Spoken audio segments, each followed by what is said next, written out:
Many of y'all that watch at home or that are here on a regular basis know that Whitney Summery is normally here with us as our clerk. She's going to be out for a few meetings on some family leave. And so at this time, as we get started, I will call us to order, and then I will ask the county attorney to call the roll and establish the quorum. All right. Commissioner Blakemore? Present. Commissioner Askew? Here. Chairman Whitfield? Here. Commissioner Hart? Here. Commissioner Stoltz? Present.23 Great, thank you. All members are present. The first item on our agenda is a special order. This is Resolution R-03923, a resolution of the Board of Commissioners of Walker County to appoint a Deputy Clerk of the Governing Authority of Walker County, whereas the Board of Commissioners Board is the Governing Authority of Walker County, and whereas the Clerk of the Governing Authority, also known as the County Clerk, is officially responsible for the county seal and the retention and preservation of official records, including meetings, agendas, minutes, resolutions, ordinances, and appointments to the board, committees, and commissions, as well as preparing official correspondence and report, among other functions. Whereas it would be the benefit of the citizens of Walker County to have a deputy clerk who could act in the absence of the county clerk, assuming responsibilities required to continue the operation of the office. Therefore, be it resolved by the Board of Commissioners of Walker County, Georgia, that the appointment of Jessica Stanton to serve as deputy clerk is approved. So resolved and adopted the 28th day, 2023. So I'd like to present that resolution in the form of a motion. Do we have a second to this resolution? Second. Have a session by Commissioner Hart. Any further discussion of the board? Hearing none, all in favor say aye. Aye. Any opposed? Hearing none, this is approved unanimously.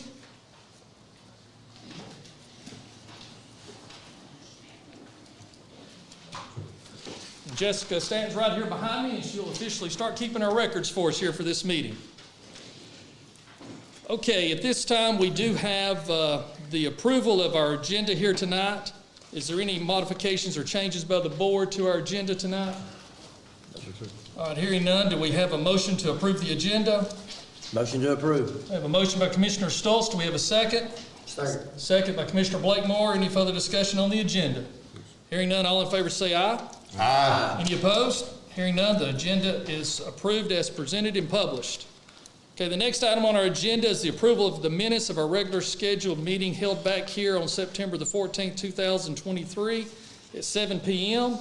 Our other deputy clerk, Whitney, has provided and done these minutes for us. Is there any modifications, changes, or corrections to the minutes tonight? Yes, sir. Hearing none, do we have a motion to approve the minutes as presented? Motion to approve. We have a motion by Commissioner Askew. Do we have a second? Second. Second by Commissioner Hart. Any further discussion? Hearing none, all in favor say aye. Aye. Any opposed? Hearing none, the minutes are approved as presented.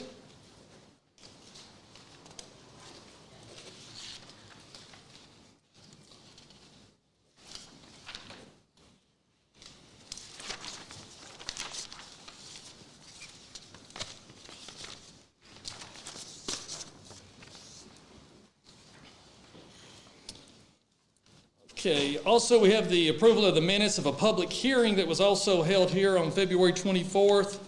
For FY24 budget that was held here on September 21st, 2023 at 7 o'clock. Do we have a motion to approve these minutes from the public hearing? Motion to approve. A motion by Commissioner Blakemore. Do we have a second? Second. I have a second by Commissioner Stoltz. Any further discussion or correction to these minutes? Hearing none, all in favor say aye. Aye. Any opposed? Hearing none, those minutes are also approved as presented.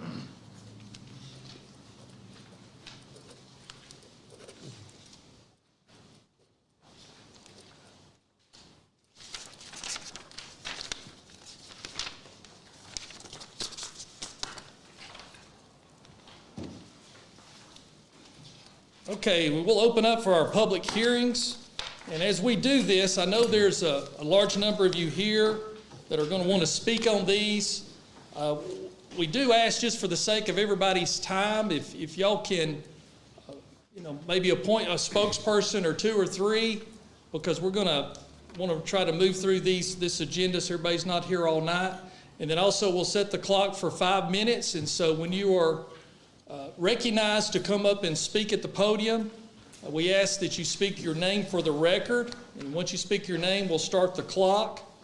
But it's many of you that want to speak, we're going to allow you to speak, but a lot of times these public hearings on rezones come a little repetitive. So if you start seeing we're getting a lot of repetitiveness, if we can have, certain good spokespeople speak on behalf of the group may help us with the time that we're working with.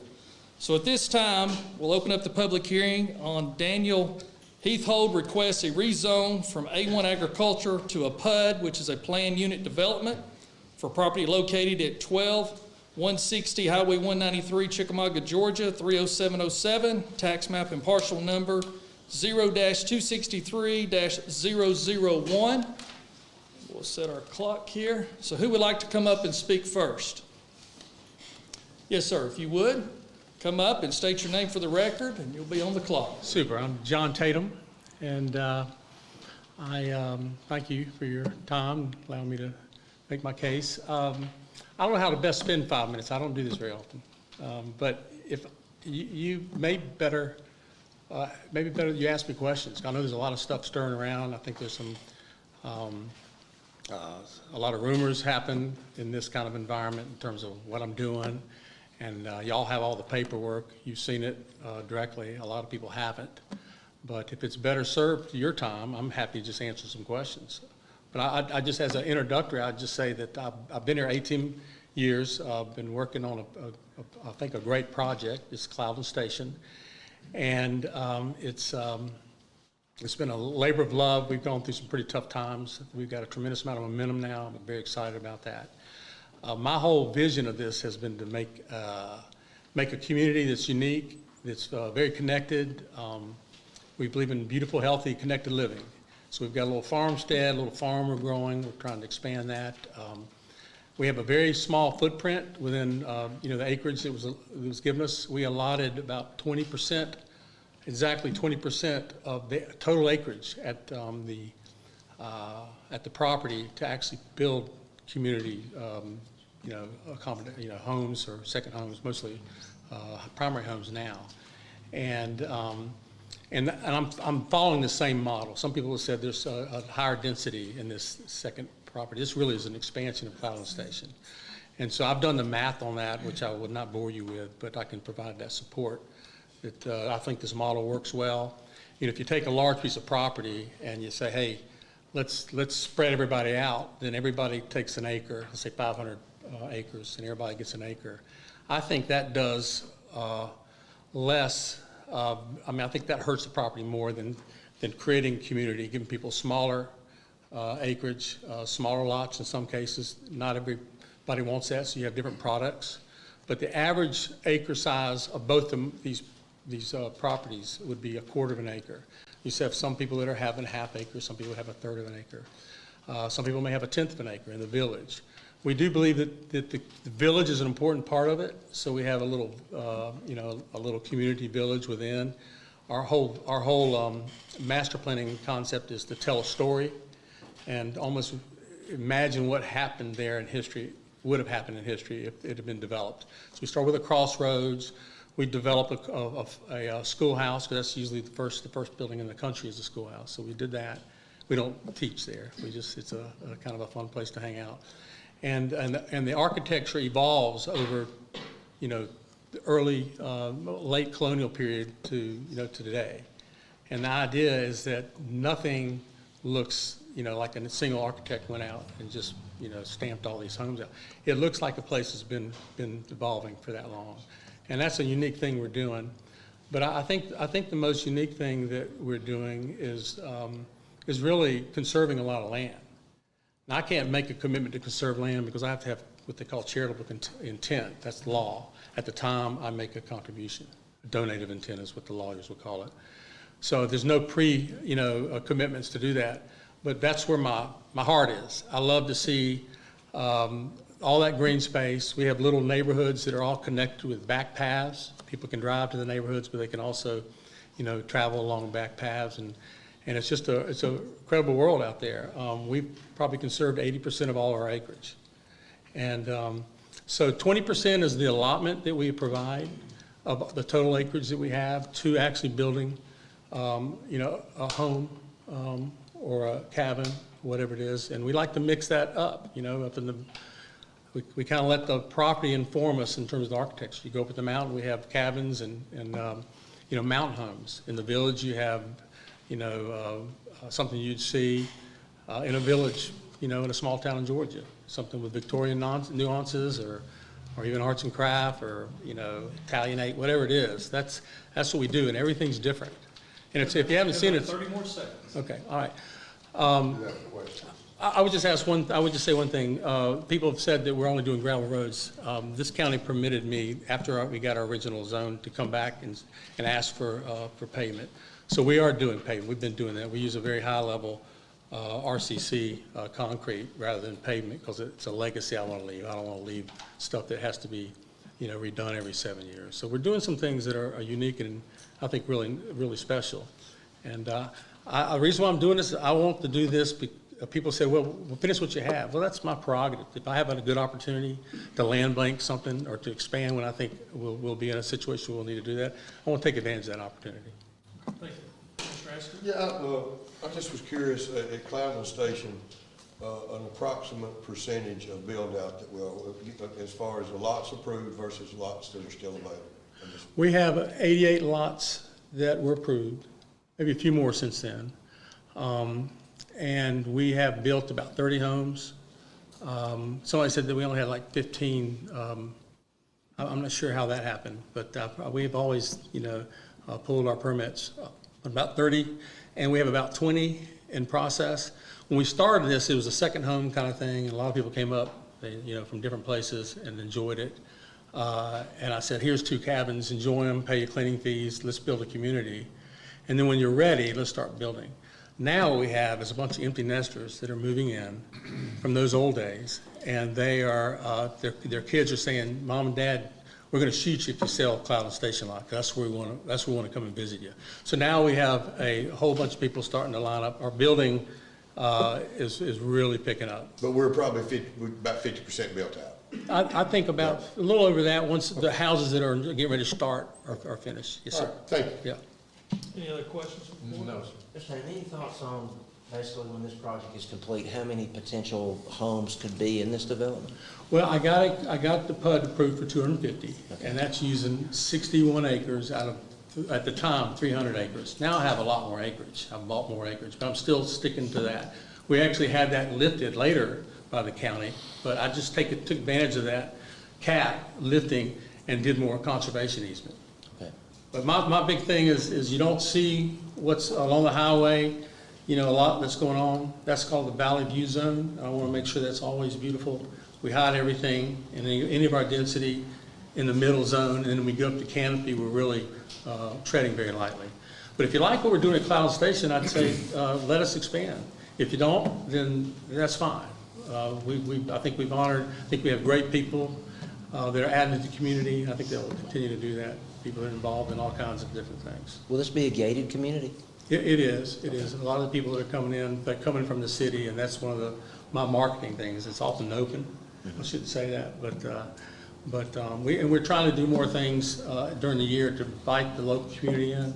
I hired a historian to do some history of our local, our local Cherokee cabin, and we're starting a thing called Voice of the Valley, where we want to include people outside our gates to say, hey, let's celebrate the beautiful history of this valley.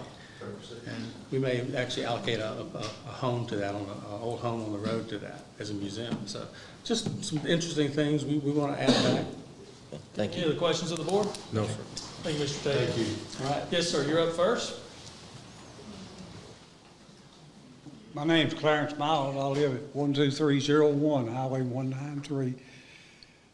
What he's talking about encircles me. All the way around me, I got 5.5 acres there. There's a road that goes back into his property that is my driveway. I own half of it, they own half of it. It's a right-of-way. It's an old haul right-of-way when they mine clay back in there, Chattanooga Brick and Shell. I don't want 250 homes back there and make a thoroughfare out of my driveway. Have any of y'all been down Highway 193? You think it can handle that much more traffic? That's one of the most dangerous roads in this county. It's hilly, it's up and down. I've got a 3-car garage up there. Me and my sons race. And if they build a $300,000 home up there, what do you think the first thing they're gonna say? You're making a lot of noise. You need to quit making that noise. And I've been there 48 years, and they're gonna tell me I can't have race cars?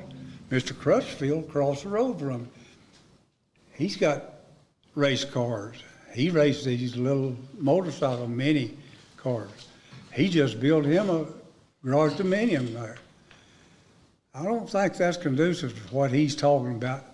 Why don't he finish what he started up there? He's been doing that 18 years, and he's got 30 houses. Oh, that's about all I've got to say about it. Thank you, Mr. Miles. Thank you. Would you like to come up? Yes, ma'am, please come up. Please state your name. Hi, my name is Melissa Holsey, and I live on 136 and 341 where they come together. We're relatively new to the area. We've been here about 4 years. But, you know, first of all, I would like to, and we've come from Cobb County, so we are very familiar with what happens to a county that was once rural and then growth comes in. And one of the things that attracted us up here was all the open space and the agriculture in this region. My understanding is that the planning and zoning unanimously voted to deny this. Is that correct? That was their recommendation. Their recommendation, correct, to deny this. All right, just want to state that. And I'd also like to bring everybody's attention to the 2022-2032 Walker County Joint Comprehensive Plan, which I believe is in reference to the area that this gentleman is speaking about. And I'd like to call attention to suggested development strategy. Number 1, limit new development. Number 2, protect farmland and open spaces. Number 3, promote use of conservation easements by landowners. Number 5, restrict commercial and residential development. Number 6, promote these areas for passive use, tourism, and recreation, which Walker Rocks is our county theme, so I think that keeping with that theme also fits into this recommendation. And number 9, preserve agricultural lands for the next generation of farmers. Because once our land is gone, it's gone. And I, trust that this man would build a beautiful development. But you know what? There's lots of other places to build a beautiful development. And I would just like to ask this board to respect your words, not mine. This is the county's recommendation. This is not my recommendation or anybody else's recommendation in this room. This is what the county has decided is best for the county.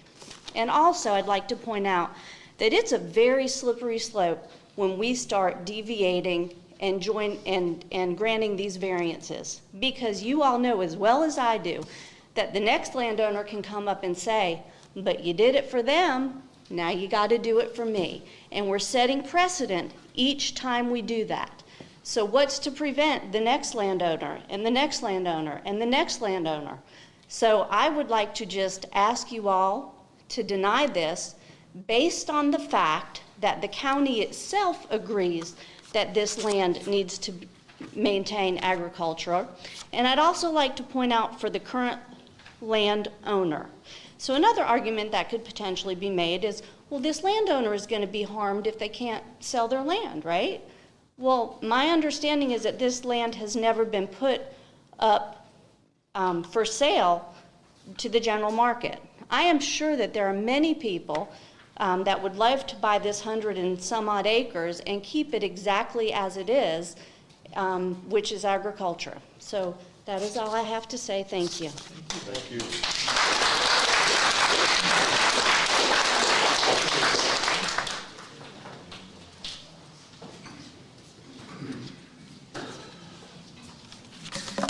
My name is Edward Yates.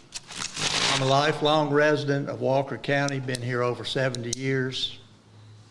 I represent Flintstone Land Company, Yates Bleachery, and the Yates clan. My family's been here over 120 years, Walker County residents. My mother's family has been in northwest Georgia for 180 years. I don't perceive any benefit of this proposal except to the developers, the friends, future investors, and Walker County tax revenues, which would benefit the government employees.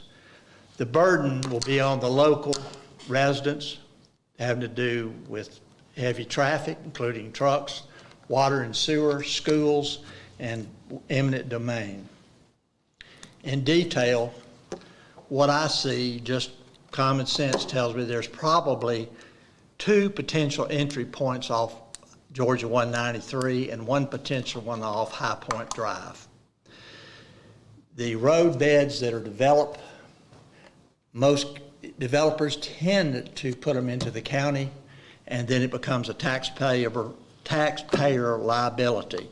Water and sewer, there will have to be bond issues to float that. Power substations will have to be possibly eminent domain, and more tax revenues, they'll have to be taken for that. The schools are the newest school in Walker County that I'm aware of is Ridgeland, which is already overcrowded. Talk I've heard. Apparently the cafeteria staff can't even keep up with the students that are there, the student load trying to feed them. You've got eminent domain, which basically, I understand it, you've got to take property from people, but what effectively you're doing is you're taking the property, it's fair market valued. Say it's $1,000, which would be a joke today, but $1,000. The road, 4-lane road goes in, which is, it's been qualified for 4-lane road since the early 60s.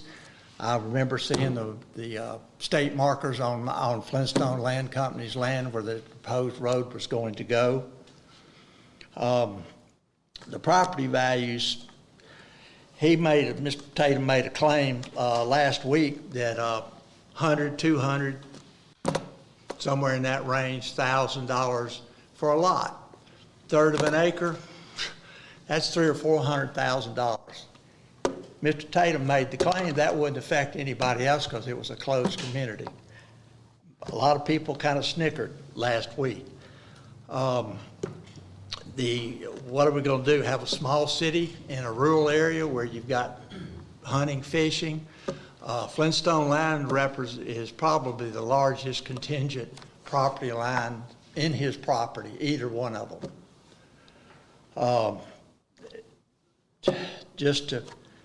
I don't mean to be offensive, but I mean, as county commissioners, it's your responsibility to prove or deny this. You have a fiduciary responsibility to the citizens of Walker County, the local residents, not to anybody from Atlanta that's a temporary resident. Unless they vote here, your responsibility is to your constituents. And I just personally believe that's irresponsible for y'all to approve it if it's not going to help the local economy, and I don't see that it will. Thank you.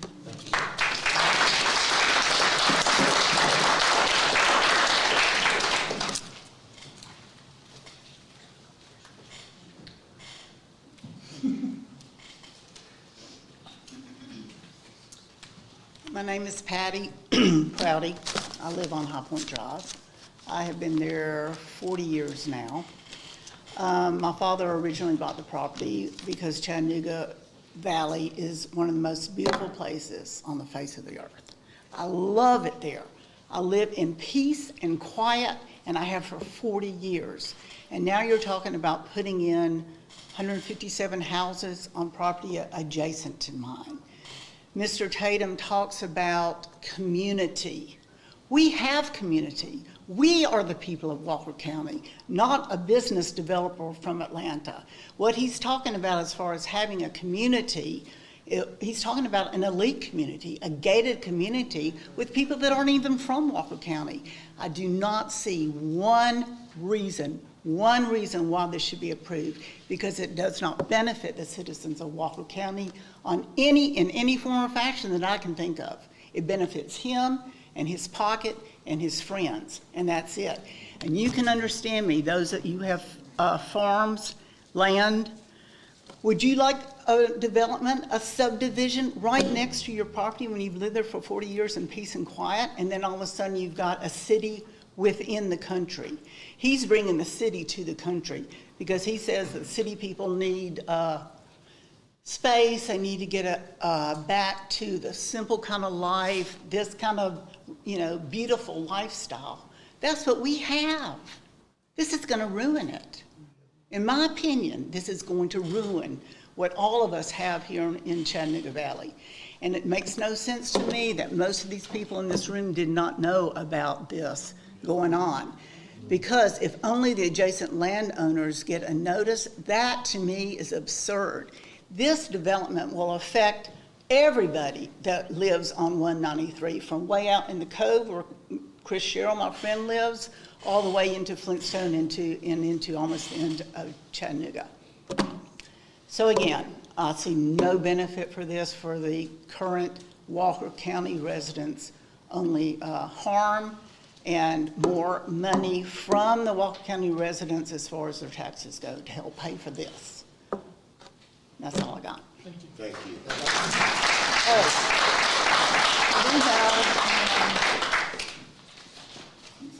Okay, we'll make that part of the record. Thank you. Okay, yes, who would be next? Yes, ma'am, in the back.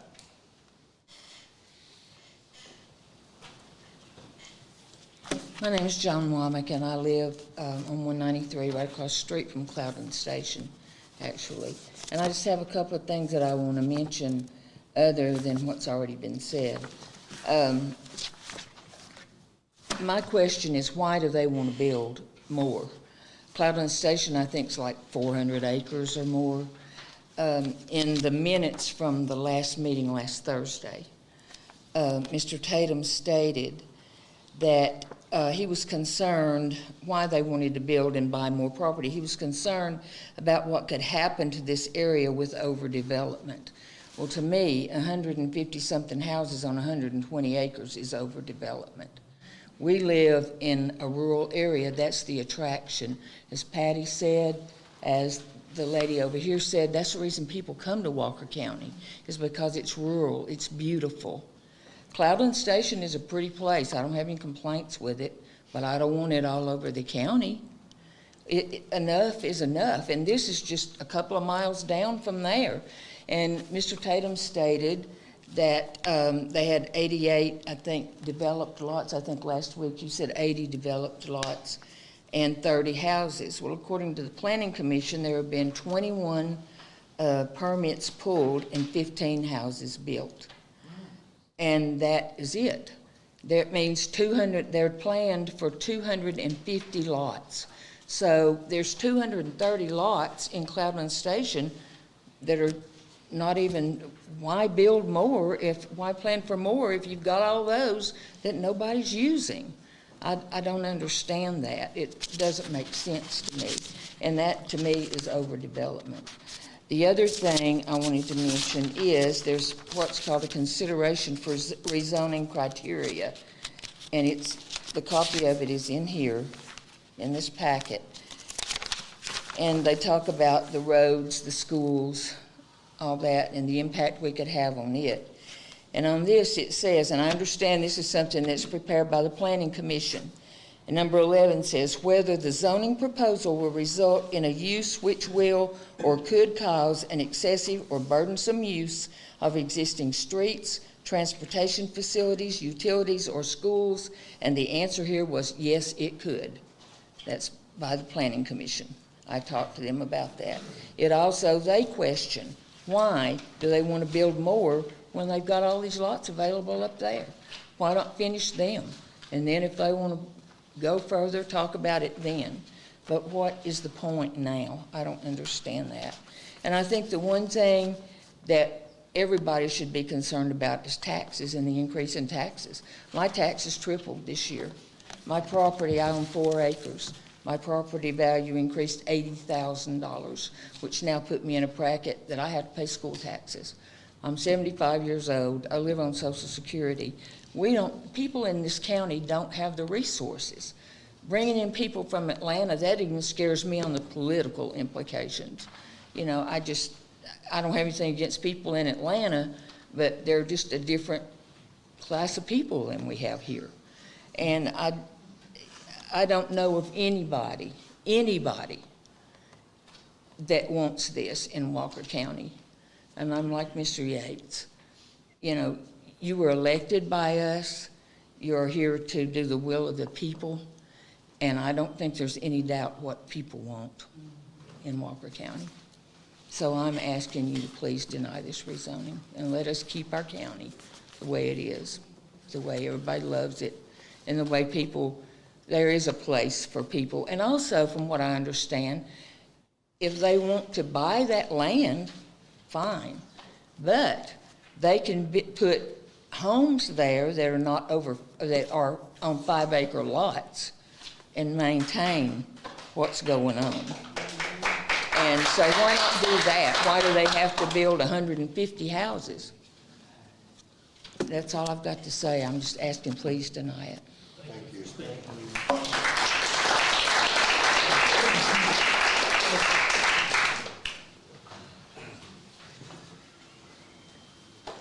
Hi, I'm Jamie Hulsey. You wonder why I speak after my wife did. That was so elegant. But number one, I have a question. You can answer it now or not. But why is it when the planning and zoning votes 100% against something, you outvote it? You appoint these people, right? Why? I'm just curious. In our form of government, there's a planning and zoning commission reviews information in great depth. And Yeah. they make recommendations. And have good reason, on everything sir. to the Board of Commissioners. So it's on everything, not just this, but on everything. No, but it's been typical. It's been repetitive that you don't, why have planning and zoning? Well, last time you suggest you want to see everything that planning and zoning does so that you don't empower them. And then you go against what the people want, which to me, the planning and zoning is with the people in the proper development of this county. So I'm curious. Number two is the suggestion, you already allow 5 acres per home in the agriculture area. So 25 homes, you stick all these things in there, 1,500 to 2,200 square foot homes, you're not gonna have quality, number one. 5 acres, you're gonna have somebody buying five acres with quality, okay? So do we want starter homes? We see what things do down the road in Cobb County. You know where that is, don't you? He's an investor. That's all he is. He has a sales pitch. He's an investor to make money on this county. Sir, you don't With know 20. these. You don't know these. Excuse me, Oh, I sir. do. He has the floor. I think he has the floor. I do. I know, like you. But anyway, 5 acres per home is what you allow already in the agriculture area to turn it into something other than agriculture. And I don't know why you're not sticking to what you all committed to and the 10-year plan on agriculture, so, in that area. But don't ruin the county. Don't ruin why people come here and visit and appreciate Walker County. And that's all I have to say.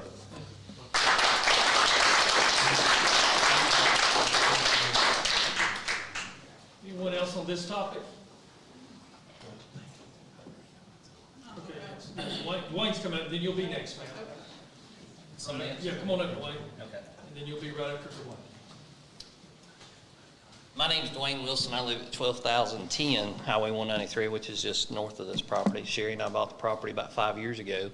Moved out of a nice subdivision, Cloudcrest subdivision by Mission Glen, and wanted some farmland. We've got our rescue animals, about 30 rescue animals, and just like Mr. Miles, he has the race cars and noise, and we have the animals with noise, and we've got Great Pyrenees. Anybody that knows how Great Pyrenees are, they start barking at dark, and they don't stop till about 5 or 6 o'clock in the morning. So we definitely don't want it. I can't say much more than what everybody's already said.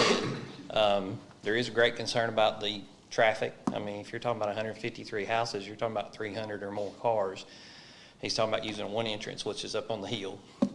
Since we've lived there in the 5 years, there's been several traffic accidents and a couple of fatalities there in front of our farm also. So I surely don't want you to approve it, for sure. Thank you. Thank you.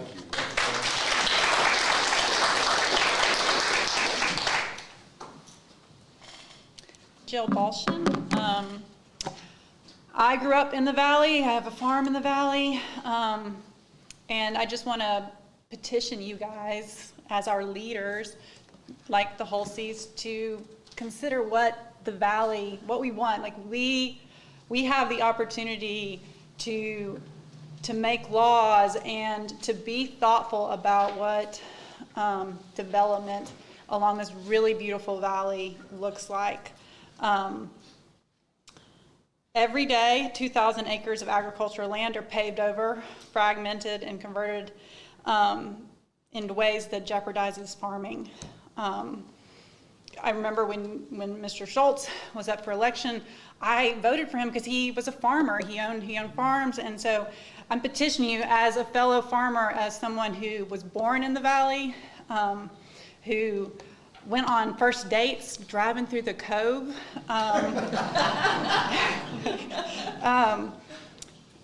Preserving our agriculture and forest lands is worthy of our protection.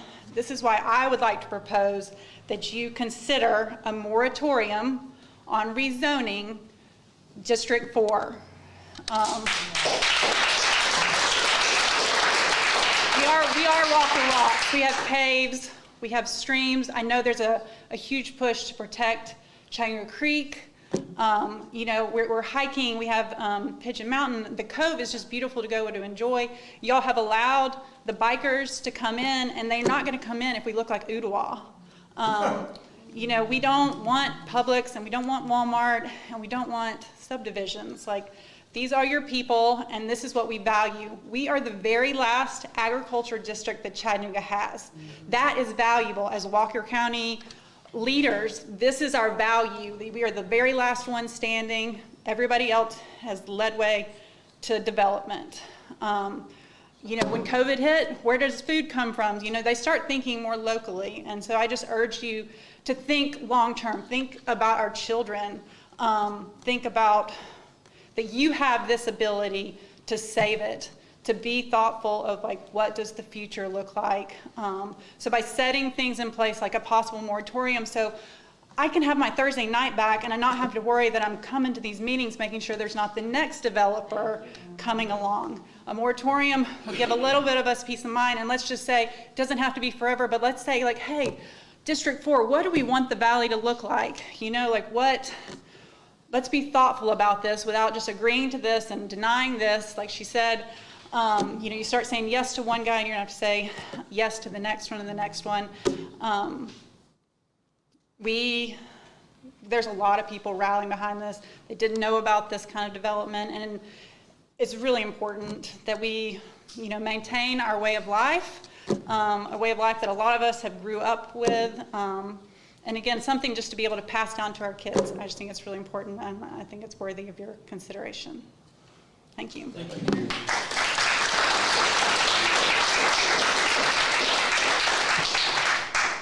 Anyone else on this topic? Yes, sir. Come on up, please, from the back.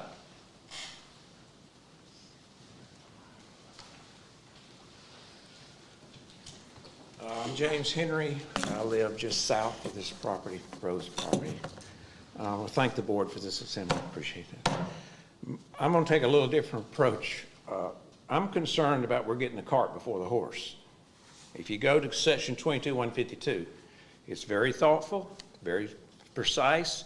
It's got a lot of rules and regulations. It uses very big, broad words like compatibility, careful, comprehensive, preservation, abutting properties.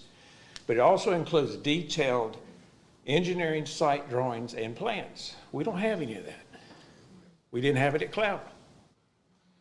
He proposes, come up here, his words are under-described, hypothetical, a work in progress, future, things he wants to do, not things 22-152 will allow him to do. I just think it's premature to rubber stamp this project until all 22-152 is completed, laid out, let us see what's going on, Then we can make, I think, a better, more rational decision.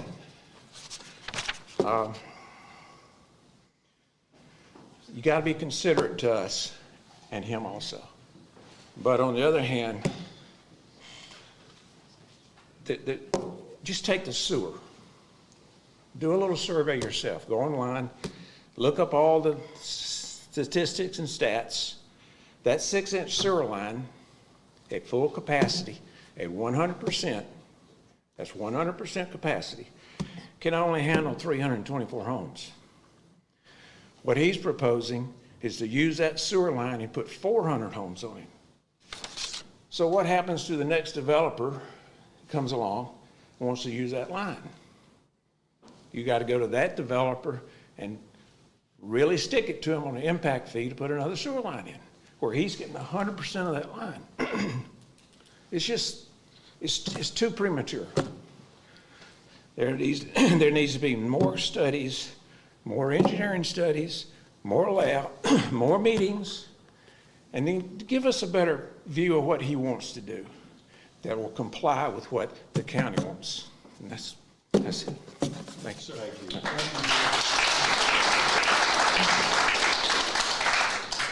Yes, ma'am.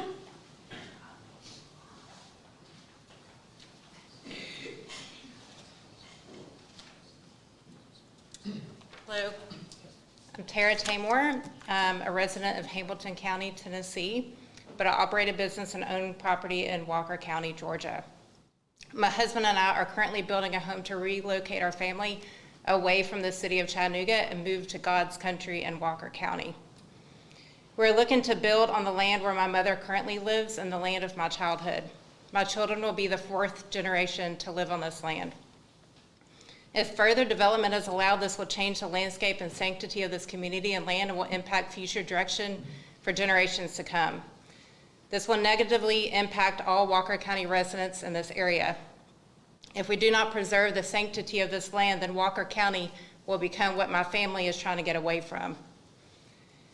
Most of the residents of Walker County are not looking for progress. We are looking to preserve, protect, and conserve our homes and families, where things move slower, where you know your neighbors and you support each other, where kids can go outside to play and you not have to wonder if they're going to make it back. We do not want to feel like foreigners in a strange land. It is a rare commodity in this area to leave a community uninvaded by infrastructure and technology. We want our land pure, where animals live in peace and earth is rich in abundance. More development tampers with earth, and thus the more we get away from the connection we have with God, each other, and nature. Home is more than just a house. It's unity and community. We want to be able to find our way home, not to have it turn into a lonely road that we do not recognize. A lone PUD in a sea of adjacent agricultural properties is incompatible to our community that we are raised in, that we're raising our children and grandchildren in, and hope to preserve for many generations to come. So please let developers know now and in the future that our community is not for sale. Thank you.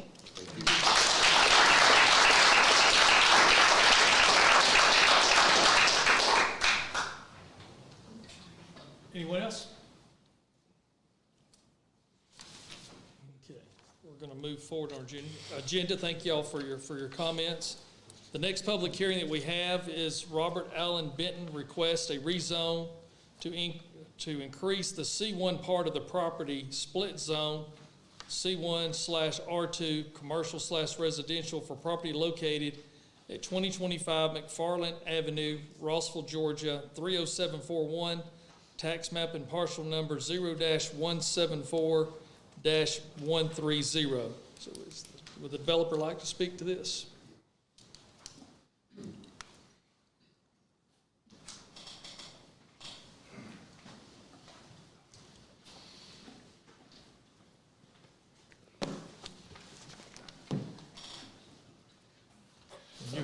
You have 5 minutes. Okay. I won't take that long. Okay. My name's Bobby Howard. I live at 51 Seminoe Trail, Cartersville, not Atlanta. Close. I am Northwest Georgia. Halfway. Yeah, but I'm still Northwest Georgia, man. So, this is McFarland Avenue. It's Old Georgia Highway 2. They built a lot bigger 4-lane just north of this. It's an area that's, been left behind. Property now has a vacant house here. There's a vacant trailer there. There's an old garage here that was probably really a busy gas station and all back in the 30s and 40s, and it's run down. It's, the roof's fallen in. I believe there's an order from the county to correct that. that we asked, we explained, we don't own the property, we have an option to buy it. We explained to the county that we would hopefully get this rezoned if did, and if so, we would build a Dollar General store there. If it gets approved, then we'll move forward and do that and tear all that down. And then if not, well then, you know, the owner will have to fix it or do whatever. So, what we're proposing here is, right now, the commercial zoning is a split zoning, so it extends, I think the way it's interpreted is about 200 feet back, which is probably right here. That's about 200 feet back from the right of way. We're gonna need a septic system up here and a big grade that gets to be cut back into here to build the Dollar General, to build the parking. We'll have underground storage. The semi trucks can pull in here and back in and pull out.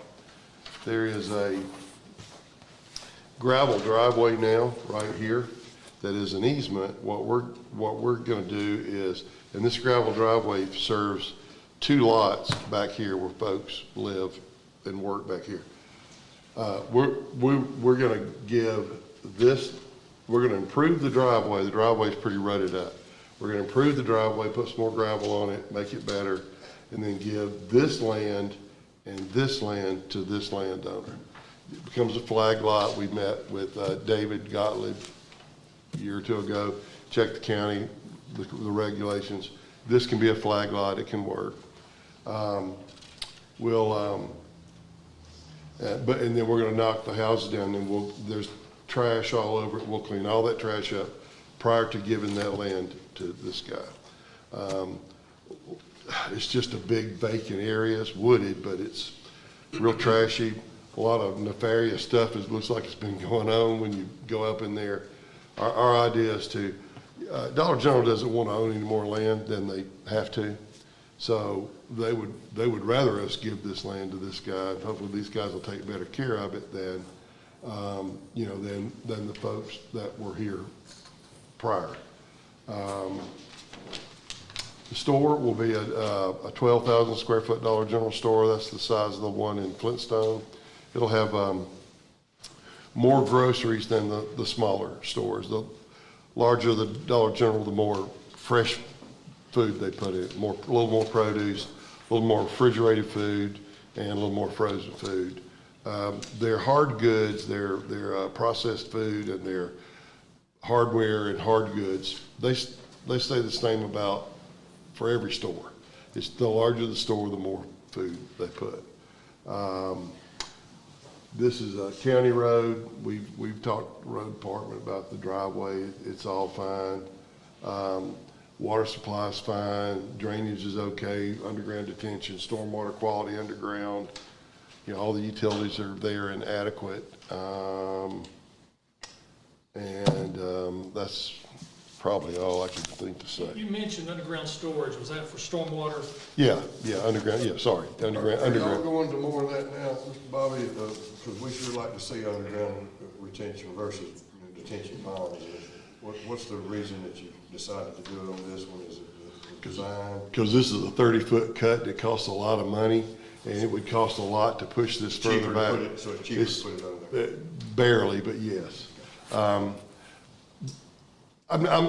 not sure whether underground detention is the best way to go or not, just to digress for a minute. I'm not gonna say it's the best way, but the detention ponds are terrible about the maintenance and we've got them, it's just an awful way to do it. And the newest codes with stormwater quality, if you go to that permanent pond, now you're breeding mosquitoes. That's exactly. And that's when these are better. It's just that these ever have to be cleaned out, maybe 10, 20 years from now, it'll be more of a problem for someone.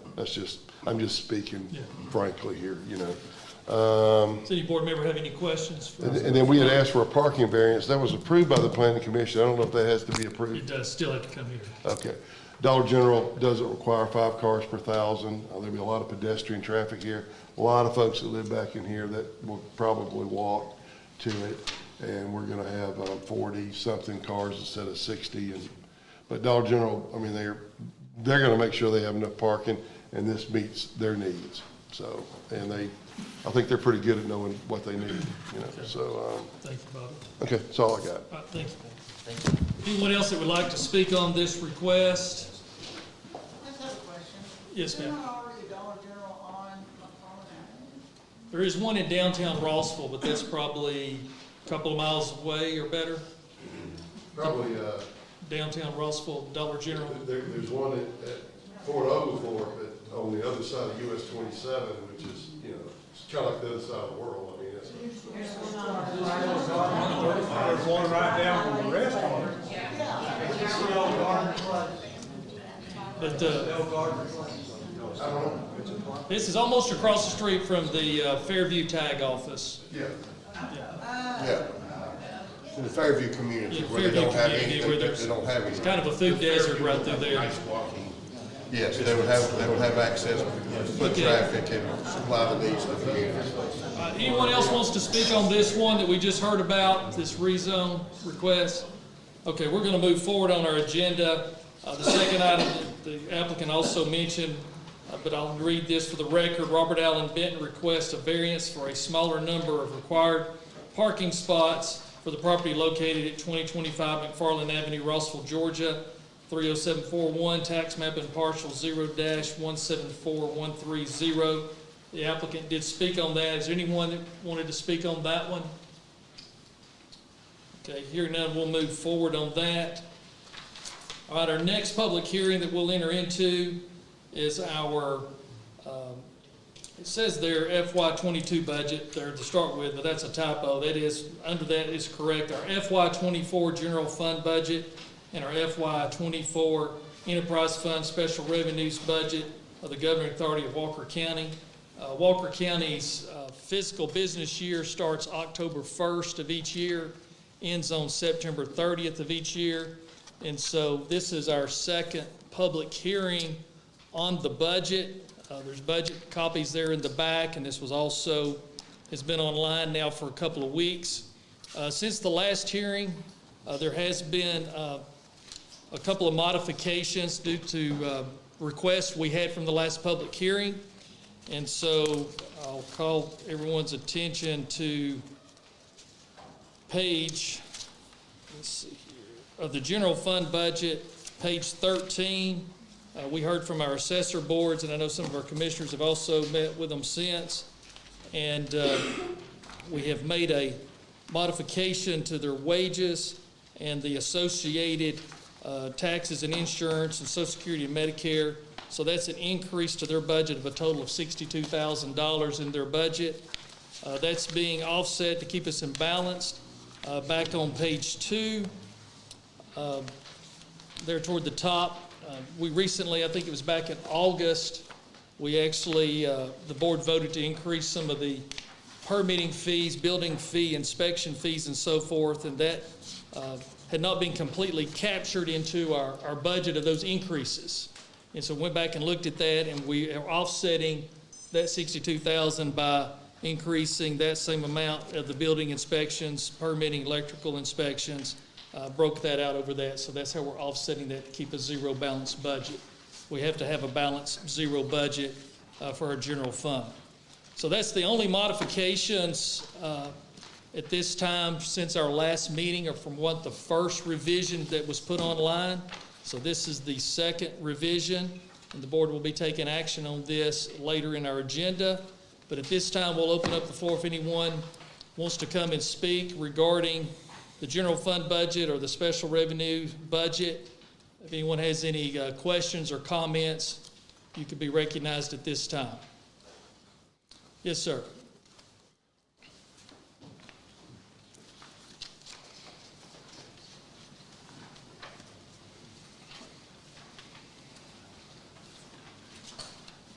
My name's Gary Williams. I've got several questions concerned about the budget, but I want to keep it brief, so I'm just going to look at one or two items here on the enterprise, and I've got my own copy here. I believe it's page 18 of 29.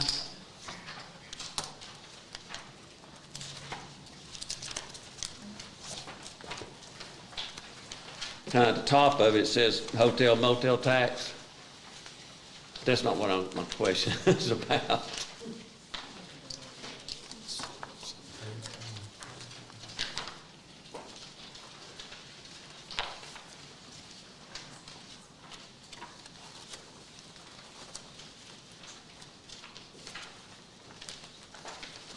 find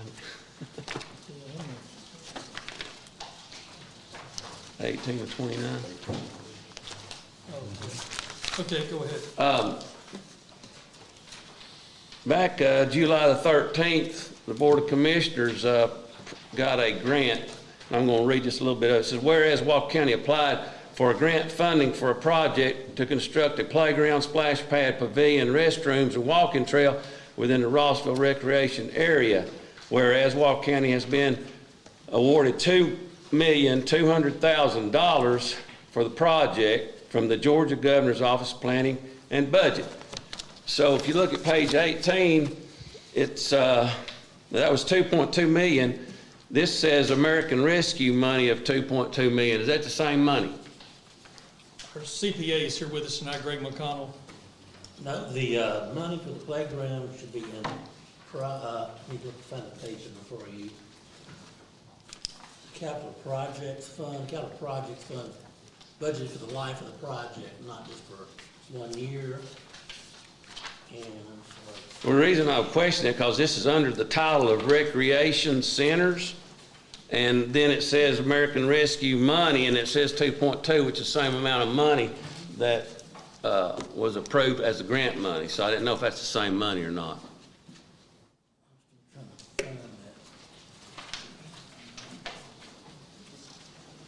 While he's trying to find that, is also approved in that resolution of $500,000 more dollars. It says to be further resolved, the board authorizes a local expenditure of up to $500,000 to cover additional project expenses. So I could not find that $500,000 in this also.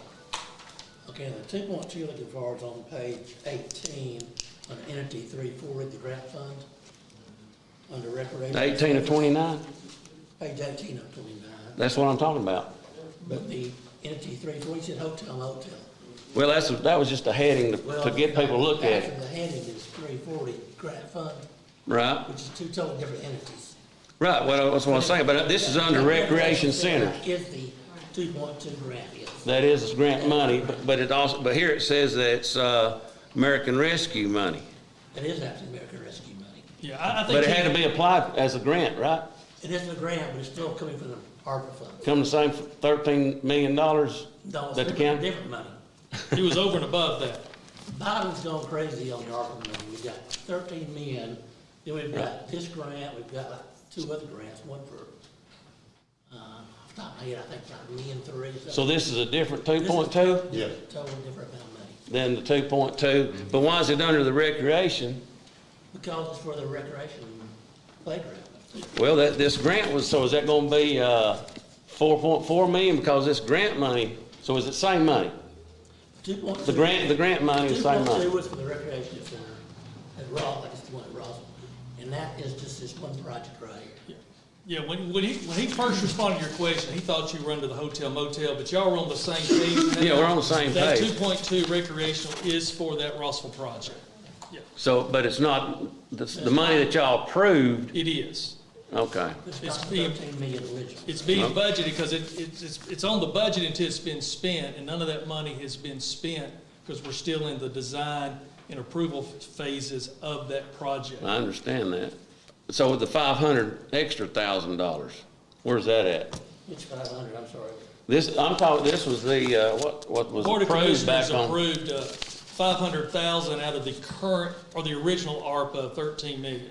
Okay, that was the project, I remember. It's for the recreation. The same project, it was just another $500,000 set over here to the side, I guess, in case it was needed for this project, I guess. That would be in our remaining of that ARPA. That's probably gonna be just the ARP, the 222. I couldn't find the 500 extra thousand in this.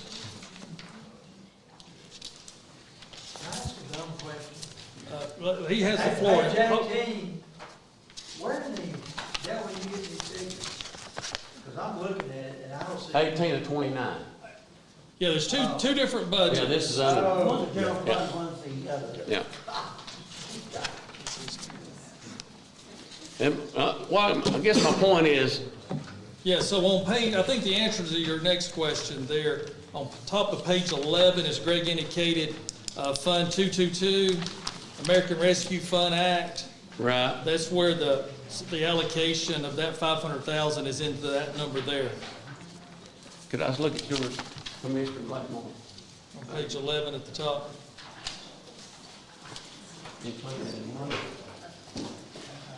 That's, because that's out of the original 13 million. Is that correct? I believe correct? That's combined, ain't it? Yeah, it's in there, yeah. I guess my question, the other question is, the millage rate that y'all set with the digest for the unincorporated, us country folk, increased $706,000 from last year, the tax levy, increased $706,000. Could you have possibly taken that $500,000 and applied it to that, instead putting that on the taxpayers? Well, could that money could have been applied for that?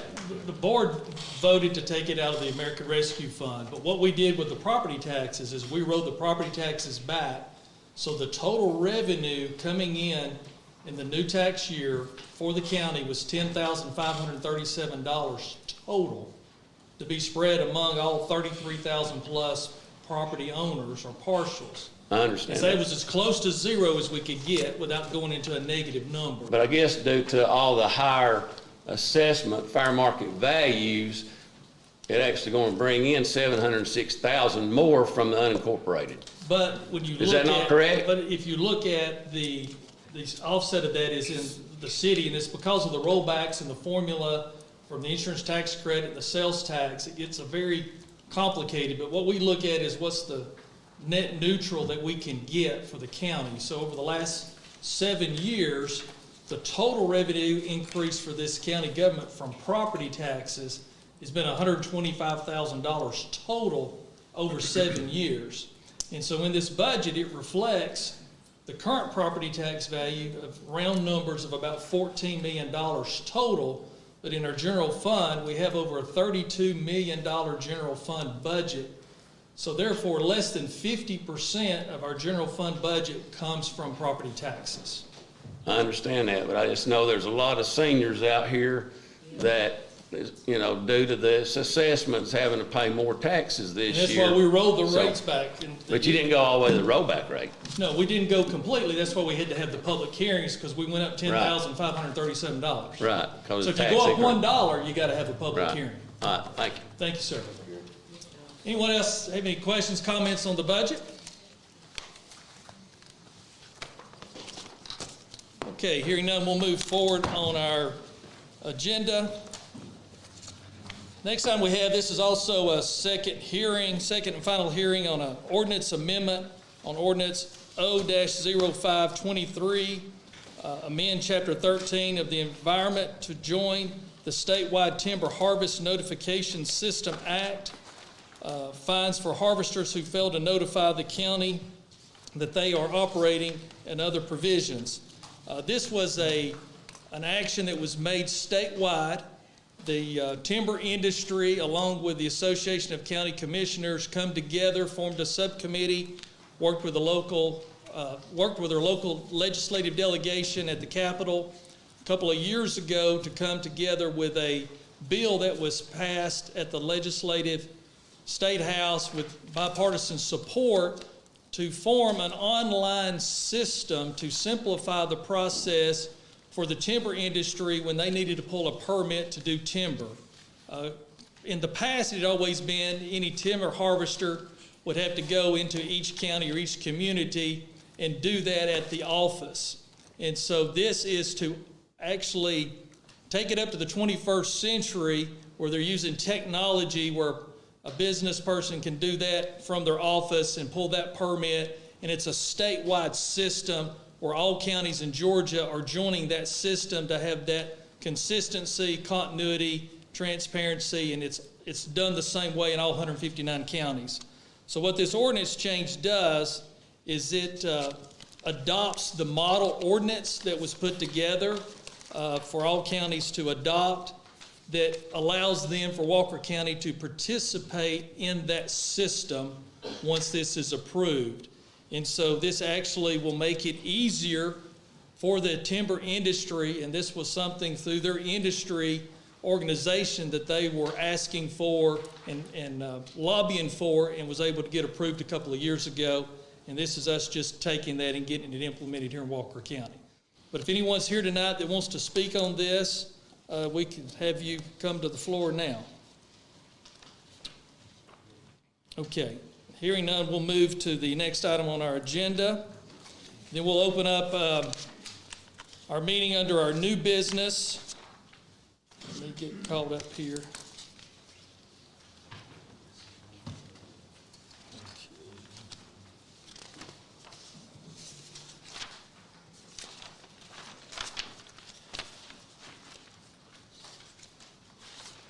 Bear with me here just a second. We've got a lot of documents here tonight. Here we go. There's the...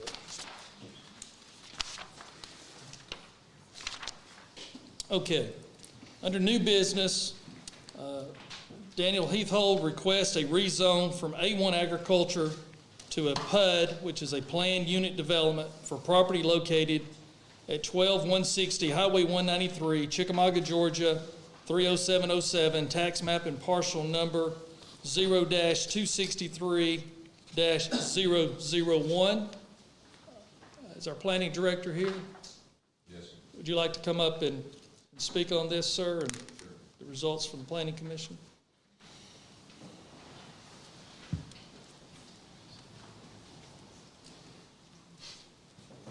So the planning board had voted to deny this based on the infrastructure, primarily in the area. Highway 193, I think, was one of the biggest concerns, just due to the traffic, due to the road conditions being dangerous. I know he can currently buy the property if he wants to keep it 5 acres and not even need a variance or need a rezone for that. So that was part of they're just worried about it not being built out, the one that he has now. That was brought up as well. Okay. Was there any discussion too about not having a full plan as far as, master Yeah, so plan? it's just kind of a spitball plan, like the gentleman said. I think he has done some research as far as on the sewer line down through there. He did present, but a road study was something that was talked about. The infrastructure as far as the sewer, the water lines, the utilities, the entrances. You're not allowed to have over 199 residents without having two entrances for egress and ingress for first responders, emergency services. So that was just something as well. No one really knew.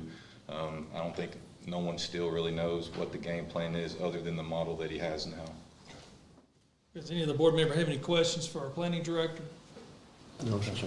Okay, hearing none, this is an action item on our agenda. Do we have a motion of the board? What's the board's pleasure on this? Chairman, I'd like to just make a general comment to you and the other district commissioners.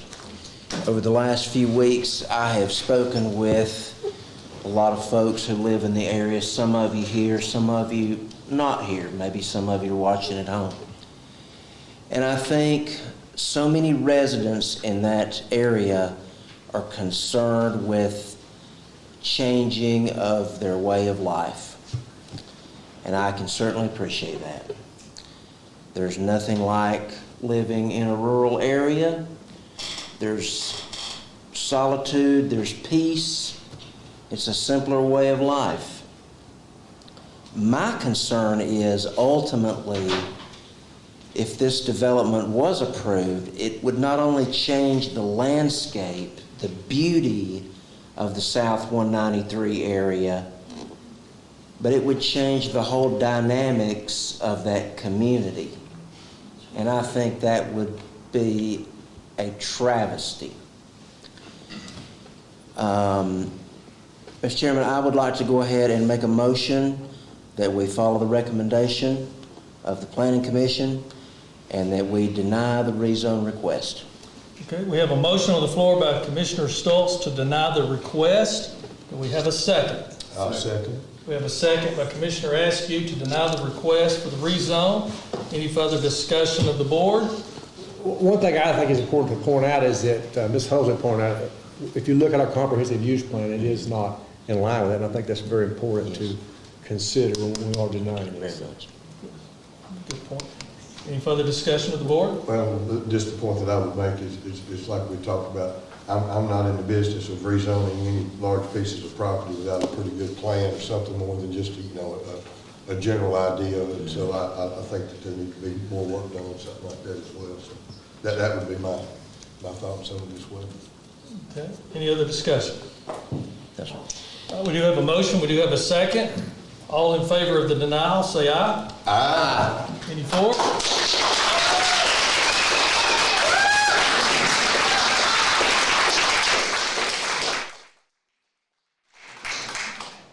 Mr. Chairman, does that mean it's? Yes, this has been denied, and this is as far as this goes.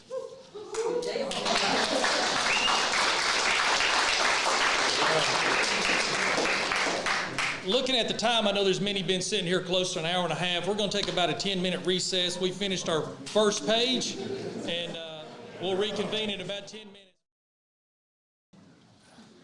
minutes. Okay, I know there's been some great conversations and catching up with people, so I hate to break up all that, but I know everybody don't want to stay here all night either. So I'm going to go ahead and call us back to order. It's 8:28 on Thursday, September the 28th.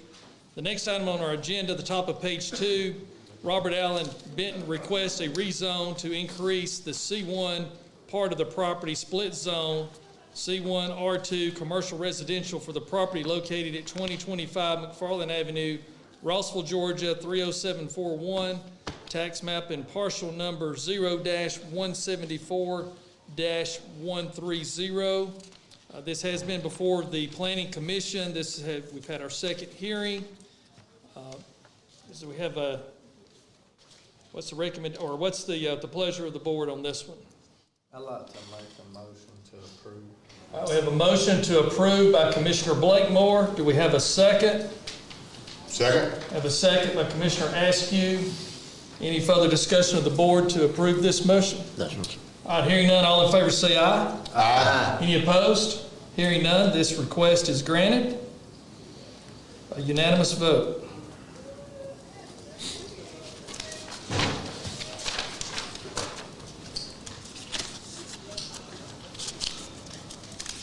Okay, the next item we have is Robert Allen Benton requests a variance for a smaller number of required parking spaces for property located at 2025 McFarland Avenue, Rossville, Georgia 30741, tax map and parcel number 0-174-130. What's the pleasure of the board on this request? Motion to approve. Okay, we have a motion to approve. I didn't see this a while ago, sorry for this, but it does say from the Planning Commission, approval with conditions that a vegetation buffer be placed around the unloading area. You're good with that? Okay. Same, okay, so the motion is to approve with the conditions of the vegetative buffer down here. Yes. Okay, so Commissioner Blakemore made that motion. Do we have a second? Second. Have a second by Commissioner Stoltz. Any further discussion of the board? Hearing none, all in favor say aye. Aye. Any opposed? Hearing none, it's unanimous approved with the conditions of the vegetation buffer. Thank you. Okay, next item is a resolution R-40-23, a resolution of the Board of Commissioners of Walker County to adopt the general fund budget containing estimates of the proposed revenues and expenditures for fiscal year 2024, beginning October 1, 2023, and ending September 30th, 2024. Whereas the Board of Commissioners of Walker County is the governing authority for Walker County, Georgia, and whereas on September 14th, 2023, the chairman of the board and the county finance officer prepared and submitted the proposed general fund budget for the fiscal year 2024 and placed copies of the budget in the Board of Commissioners office and online at walkercountyga.gov for review by the county residents. And whereas notice was published on September 13th, 2023 in the Walker County Messenger, the legal organ of Walker County, that the proposed budget was available for the review and that the public hearing of the proposed budget would be held on September 21st, 2023, and September 28th, 2023. And whereas the public hearing was held on September 21st, 2023, and September 28th, 2023, to receive public comment on the proposed budget pursuant to OCGA 36-81-5, and whereas the Board of Commissioners, having studied the proposed budget, deems the approval of the budget to be in the best interest of Walker County, therefore be it resolved by the Board of Commissioners of Walker County, Georgia, that the budget attached hereto as Exhibit A and marked as part hereof for the year beginning October 1, 2023, and ending September 30, 2024, is adopted and approved effective October 1st, 2023. So resolved and adopted the 28th day of September 2023. Do we have a motion to approve this resolution to approve the general fund budget? So moved. I have a motion by Commissioner Hart. Do we have a second? Second. We have a second by Commissioner Stoltz. Any further discussion of the board? Hearing none, all in favor say aye. Aye. Any opposed? Hearing none, the resolution passed unanimously.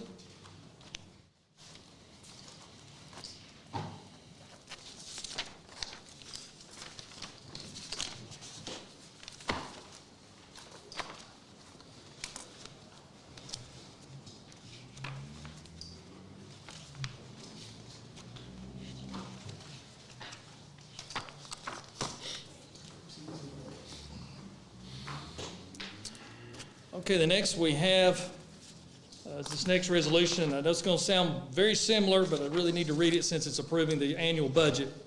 Resolution R-041-23, a resolution of the Board of Commissioners of Walker County to adopt the Enterprise Fund and Special Revenue Budget containing estimates of proposed revenues and expenditures for fiscal year 2024, beginning on October 1st, 2023, and ending on September 30th, 2024. Whereas the Board of Commissioners of Walker County is the governing authority for Walker County, Georgia, and whereas on September 14th, 2023, the chairman of the board and the county finance officer prepared and submitted a proposed enterprise fund and special revenue fund for the fiscal year 2024 and placed copies of the budget in the commissioner's office and online at walkercountyga.gov for review by the county residents. And whereas notice was published in the September 13th, 2023, and in the Walker County Messenger, or the legal organ of Walker County, that the proposed budget will be available for review, and the public hearing of the proposed budget would be held on September 21st, 2023, and September 28th, 2023. Whereas a public hearing was held on September 21st and September 28th, 2023, and received public comment on the proposed budget pursuant to OCGA 36-81-5. And whereas the Board of Commissioners, having studied the proposed budget, deems the approval of the budget to be the best interest of Walker County, therefore it be resolved that the Board of Commissioners of Walker County, Georgia, that the budget attached hereto as Exhibit B and made part hereof the year beginning October 1, 2023, and ending on September 30th, 2024, is adopted and approved to be effective October 1st, 2023, so resolved and adopted the 28th day of September 2023. Do we have a motion to approve this resolution to approve this budget? Motion to approve. I have a motion by Commissioner Blakemore. Do we have a second? Second. I have a second by Commissioner Askew. Any further discussion? No, sir. Hearing none, all in favor say aye. Aye. Any opposed? Hearing none, the budget resolution is approved unanimously.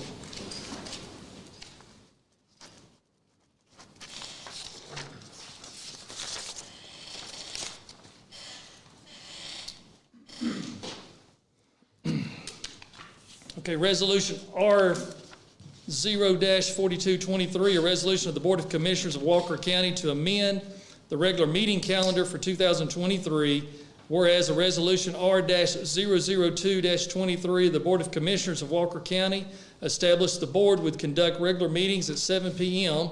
on the second and fourth Thursday of each month in 2023. Whereas amendments to the regular meeting calendar for 2023 is necessary due to meeting scheduled for October 12th and November 23rd due to training and a county holiday. Therefore, be it resolved by the Board of Commissioners of Walker County, Georgia, that the regular meeting will be held at 7 p.m. at the Courthouse Annex 3 located at 201 South Main Street, Lafayette, on the following dates in 2023 are canceled: October 12th, 2023, and November 23rd, 2023. Be it further resolved that the meeting schedule for 2023 for October 26th, November 9th, December 14th, and December 28th will commence as scheduled. So resolved and adopted the 28th day of September 2023. We have a motion to approve this resolution for this modification of our meeting schedule. So moved. We have a motion by Commissioner Hart. Do we have a second? Second. A second by Commissioner Stoltz. Any further discussion of the board? Hearing none, all in favor say aye. Aye. Any opposed? Hearing none, the meeting schedule resolution is approved unanimously and will be modified as read.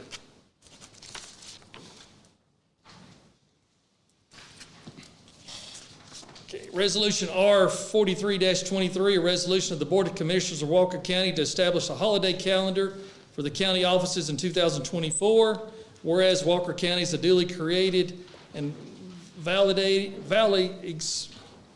existing political subdivision of the state of Georgia under the constitutions of the law of the state of Georgia, and whereas it has been determined that the county has anticipated and planned for the closure of certain businesses and administrative offices of the government in order to observe a number of general accepted holidays that occur throughout the year, said holiday to be accounted for in the respective fiscal year budget, which has been or will be accounted for in both the current fiscal year budget, existing and future planned budgets, both of which shall span for the purpose of the calendar year.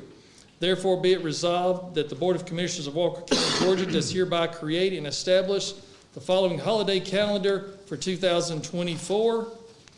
January 1, New Year's Day. January 15th, Martin Luther King Jr. Day. March 29th, Good Friday. May 27th, Memorial Day. July 4th, Independence Day. September 2nd, Labor Day. November 11th, Veterans Day. November 28th, Thanksgiving. November 29th, day after Thanksgiving. December 24th, Christmas Eve. December 25th, Christmas. Be it further resolved that the Board of Commissioners reserves the right to modify or change holiday schedules, to substitute other holidays for scheduled ones, to award additional holidays, or to reduce the number of holidays depending on the need of the county. So resolved and adopted the 28th day of September 2023. We have a motion to approve the resolution for the holiday calendar. Motion to approve. I have a motion to approve by Commissioner Askew. Do we have a second? Second. I have a second by Commissioner Blakemore. Any further discussion? Hearing none, all in favor say aye. Aye. Any opposed? Hearing none, the holiday schedule is approved for calendar year 24 unanimously.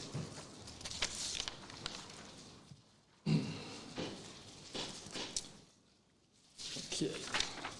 Resolution R-044-23, a resolution of the Board of Commissioners of Walker County to participate in the Georgia Department of Transportation Local Bridge Replacement Program.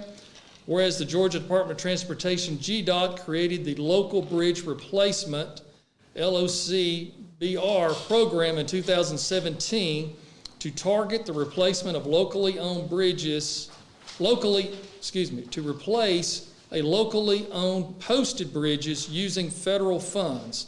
And whereas GDOT provides preliminary engineering cost and utility relocation, all construction costs, and 50% of the preliminary right-of-way estimate that includes all acquisition fees and other related costs. Whereas GDOT has identified 6 candidate bridges in Walker County for the LOCBR program, which include Manning Mill Road, which is County Road 26 over Ben's Bush Bridge or Branch. Construction is allotted in FY 2028. Manning Mill Road, County Road 26 over West Amerchie Creek Tributary, construction slated for FY 2028. Andrews Lane, which is County Road 107 over West Chickamauga Creek, construction in FY 2028. West Cove Road, which is County Road 112 over Mill Creek Tributary, construction in FY 2028. Hogjaw Road, County Road 716 over Pocket Branch, construction in FY 2028. Lee School Road, which is County Road 48 over Cane Creek, construction in FY 2030.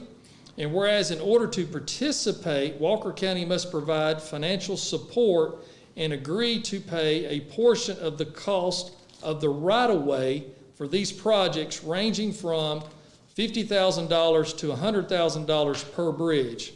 Whereas GDOT requires support from the local governing authority and confirmation of financial support for the replacement of the bridges in the LOCBR program, therefore be it resolved that the Board of Commissioners of Walker County, Georgia confirms support and financial participation for the replacement of these bridges. So resolved and adopted the 28th day of 2023.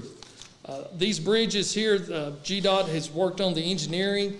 It's been identified in order to make these bridge projects work, more right-of-way has to be obtained. And so as it states here in the resolution, they have to have county participation in the right-of-way purchase. As it stated, all of the engineering work, all the construction work, all of the other costs associated with that is picked up by GDOT. And so in today's time, most any county road bridge is in excess of over $1 million. And so we're basically allocating or committing to up to $100,000 per each bridge. And so when we have a listing here of 1, 2, 3, 4, 5, 6 bridges, we potentially could be looking at as much as $600,000, but we're going to also be looking at over $6 million worth of bridges. So it's really a great value. The bridges that have been done over the last several years, they haven't had to have any additional right-of-way.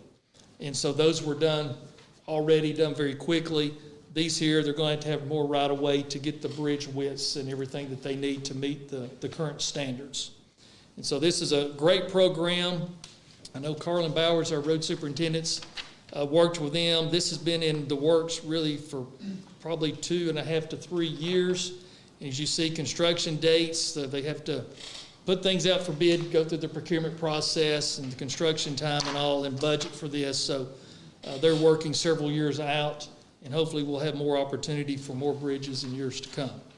Any further discussion or questions on this allocation? All right. Hearing none, do we have a motion to approve this resolution? Yes, motion to approve. I have a motion by Commissioner Hart. Do we have a second? Second. I have a second by Commissioner Blakemore. Any further discussion to the resolution? No.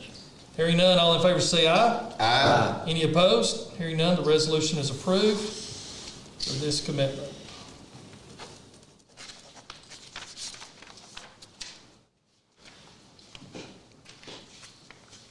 Okay, ordinance O-0523, amend Chapter 13 of the Environment to join the statewide timber harvest notification system, and acts fines for harvesters who fail to notify the county that they are operating, or other provisions.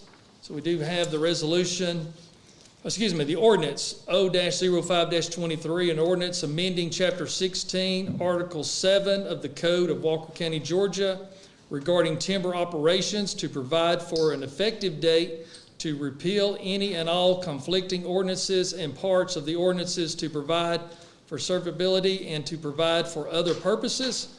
Whereas the Walker County Board of Commissioners Board is the governing authority of Walker County, Georgia, and whereas timber harvesting operations occur in the unincorporated portions of Walker County on a recurring basis, and whereas timber harvesting is an important component of the local economy in Walker County, providing revenue to landowners, business opportunities, and jobs for local residents, it is the intent of the governing authority of Walker County to facilitate this industry while at the same time protecting county infrastructure and the safety of the community.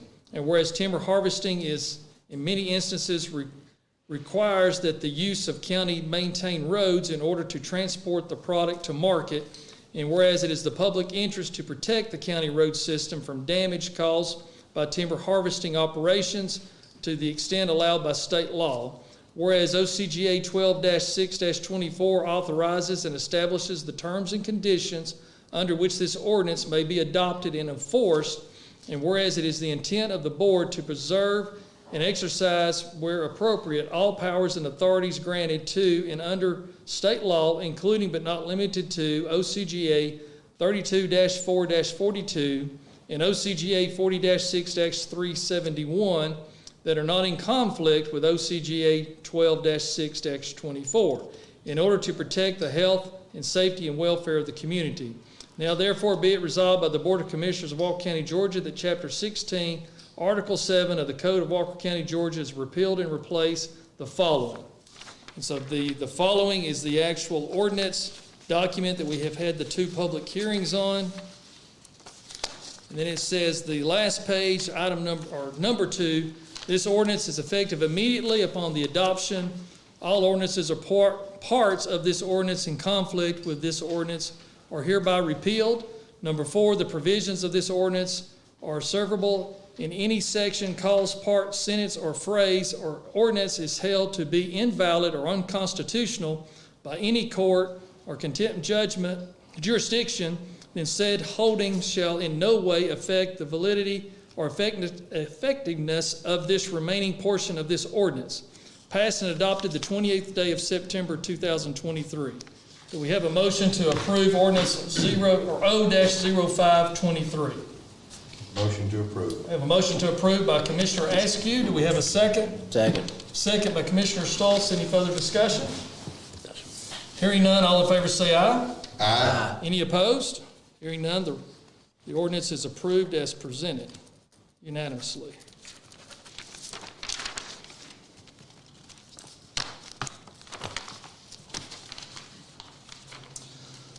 Okay, the next item on our agenda is opened up for public comment. Is there anyone here that would like to speak before the board at this time?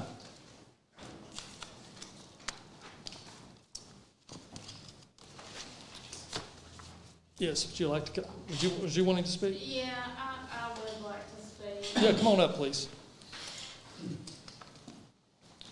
Please state your name for the record.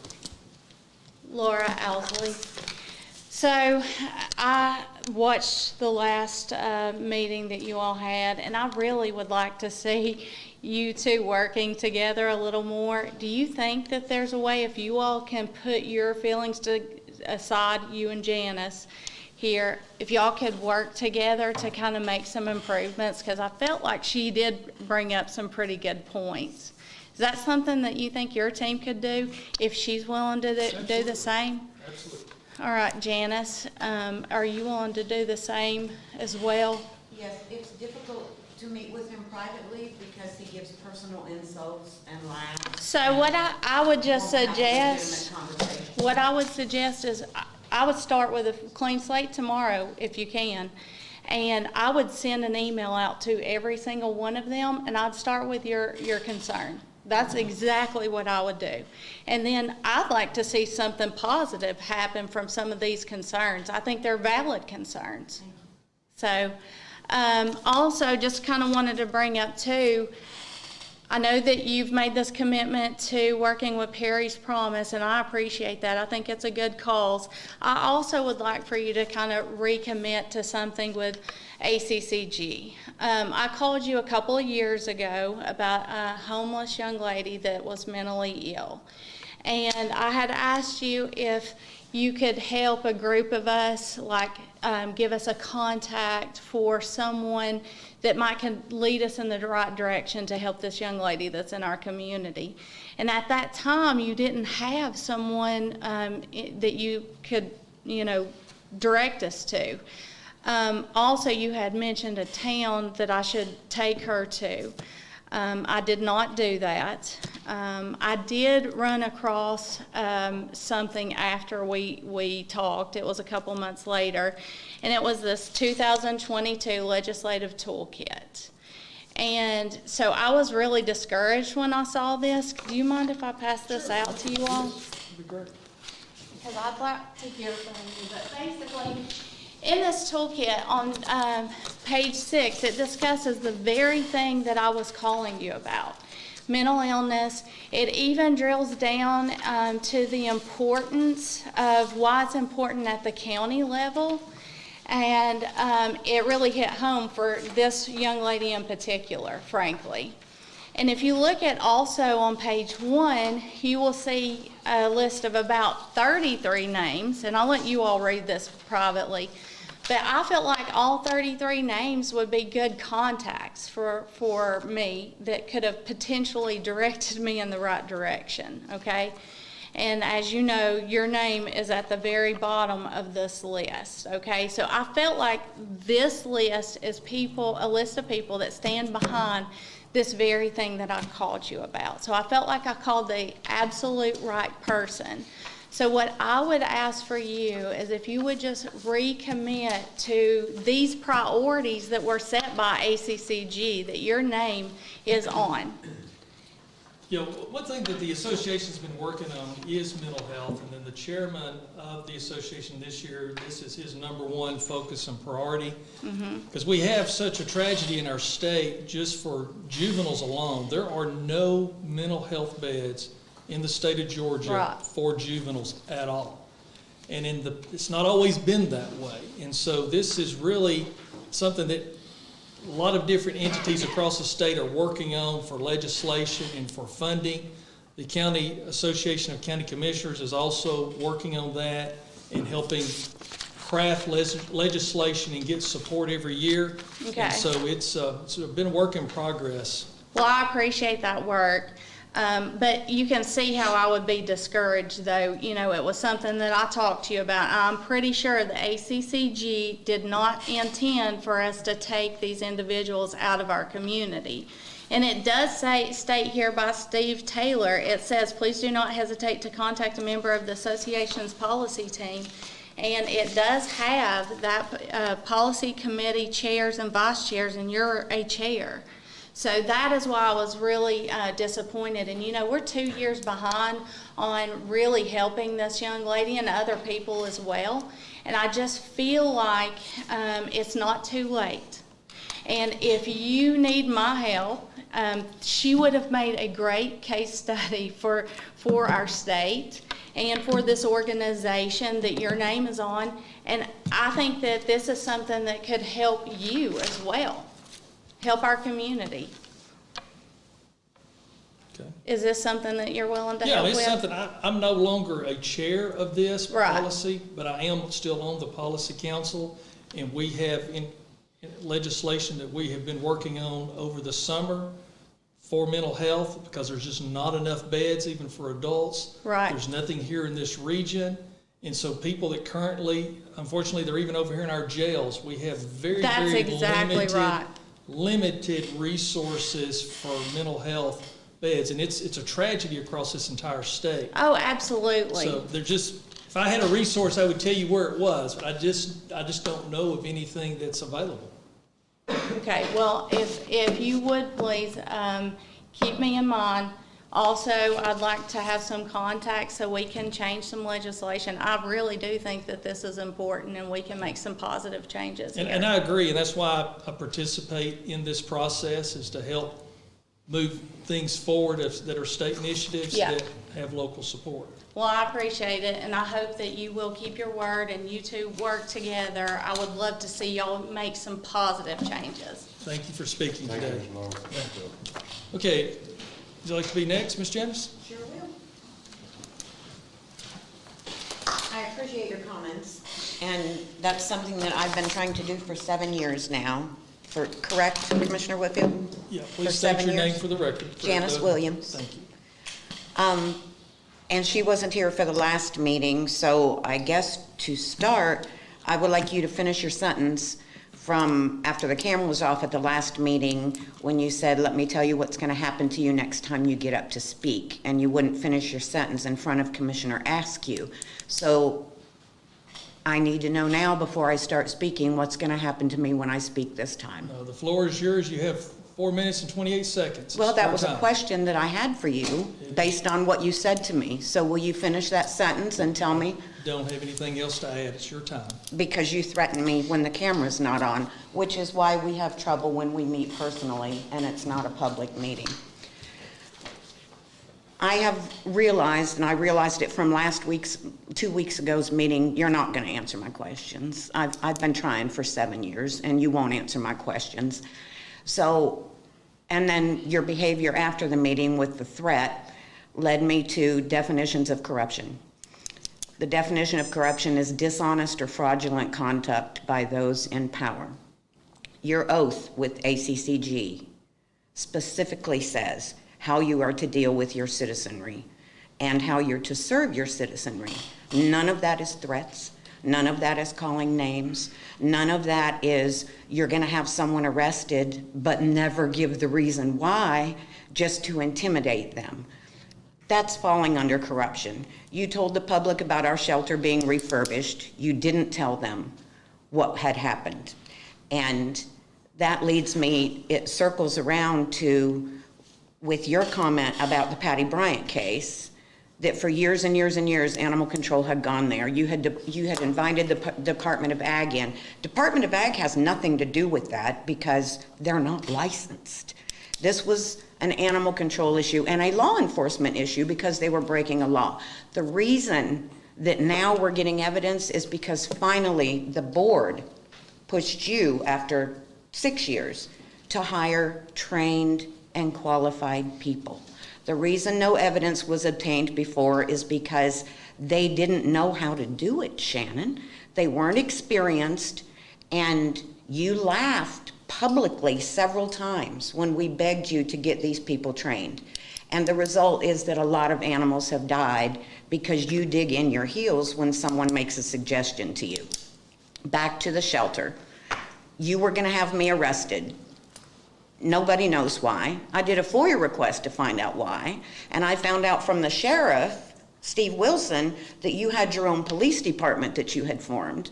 I did a FOIA request asking what the issue was, why you were going to have me arrested, and it was such a scene, and I was told, your police department isn't required to keep records or write reports. So I asked from your public phone, the text messages between you and the employee that was screaming and calling us foul names and saying you sent the police and we were going to be arrested. You're required by law outside of this county to provide FOIA requests and open records information. You still haven't. You sent part of 2 text messages, but never what was requested. And you steamroll, and then you do this passive-aggressive send the bully things out. That's corruption. You refused to turn over an email during a discrimination case where you were being sued. You refused to turn over the email, but they had it, and you were caught for hiding that email. The same person that's suing you is paying the attorney who defends you for that. That's corruption. Right after that happened with that email, I get an email from you and all of a sudden a notice pops up that says this email will disappear in 3 minutes. What? So I asked you about that at the next meeting and you said, that's for confidentiality reasons. You're my public representative. There's nothing confidential between you and I. But in hindsight, I see that's how you fix the problem of hiding the previous email. Now your emails disappear after 3 minutes. So there was no confidentiality. That was nonsense. You refused to work with this board, signing off on qualified personnel for our shelter for 15 months. And they had to go to secondary counsel to get you to move on it. And in a public meeting, when Commissioner asked you why you were still sitting on that after 15 months, your response was for the safety of the animals. That's what you said on the record. That was dishonest and fraudulent. How could hiring a qualified person be jeopardizing the safety of the animals? No, it wasn't. You're not a team player. Okay, Ms. Janice, your time is up. I Thank you figured for that it would be. speaking. Okay, is there anyone else that'd like to speak tonight? Yes, sir. Come on up, Randy.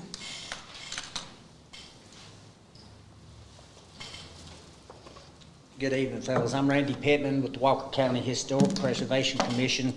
Well, reenactment's in the books. It was absolute success. And I'm not going to try to thank everybody that helped because I forget somebody. I don't want to leave nobody out. But I'll give you some numbers. These are just estimates. Friday on school day, we had over 700 students attend from Walker, Catoosa, and Whitfield counties come in. Over the weekend, we parked over 900 cars. They estimated that brought in 300 spectators, 2,600 reenactors, not counting their support people, their wives, their kids. talking to people in Lafayette restaurants, Walmart. They were just absolutely swamped. So it was a good event for everybody in the community. So, Y'all did a great job. Very good.